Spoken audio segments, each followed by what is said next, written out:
Hey everyone, my name is Laila and I'm a psychology student, and in this channel we tackle interesting topics one video at a time.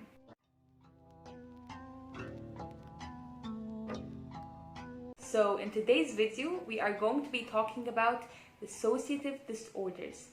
I feel like there's not enough talk or awareness about that disorder, and when there is talk about it, they usually focus on only one type of it, which is dissociative identity disorder. So before we dive deep into the world of dissociative disorders, I first want you to get a glimpse of what the people who suffer with this disorder might feel.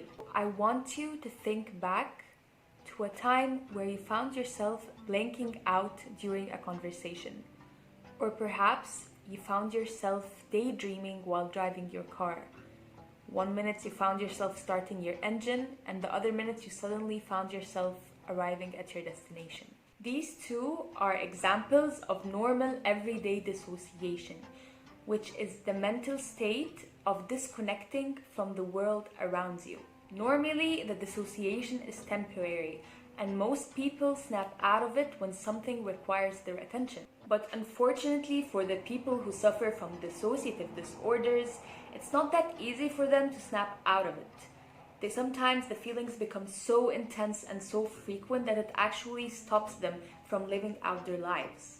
So, we can say that a dissociative disorder causes impairment in the awareness of action, thought, physical sensation, and identity. Usually, a dissociative disorder is caused by childhood trauma, like abuse or neglect. So in order for the body to protect itself, it creates this disorder to act as a defense mechanism to protect the person from all these negative emotions. So we will find that there are 3 different types of dissociative disorders.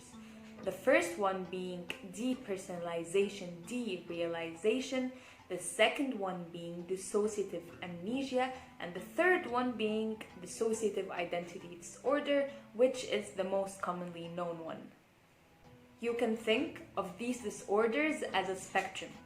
The first one being depersonalization, which is considered the least severe, and the second one being dissociative identity disorder, which is considered the most severe.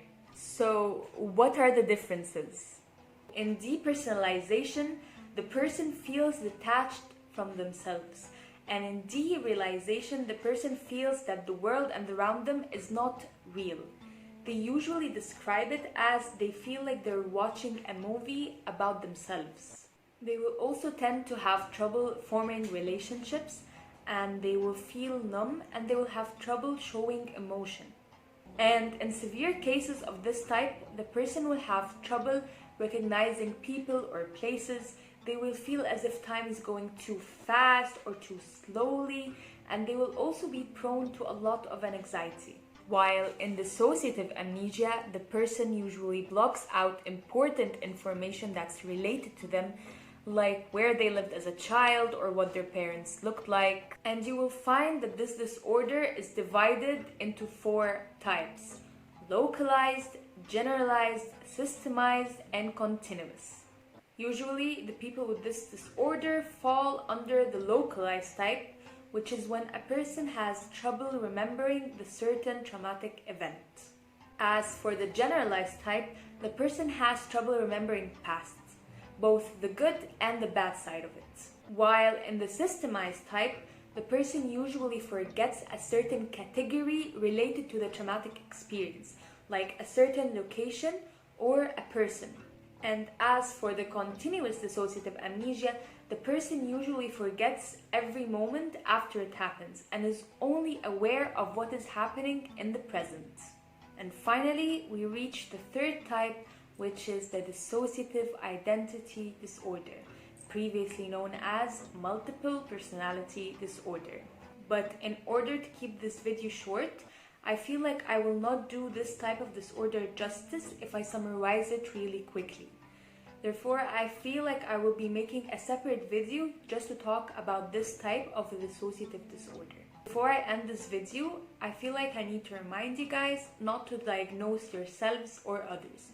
If you feel like you relate a bit too much to the things that I have mentioned, then you can contact a professional. Alright, you guys, I hope that you enjoyed this video, and as always, I will be putting my sources in the description box, and if there's something that you want me to talk about, please write it in the comments, and I hope you found this video beneficial. Alright, bye!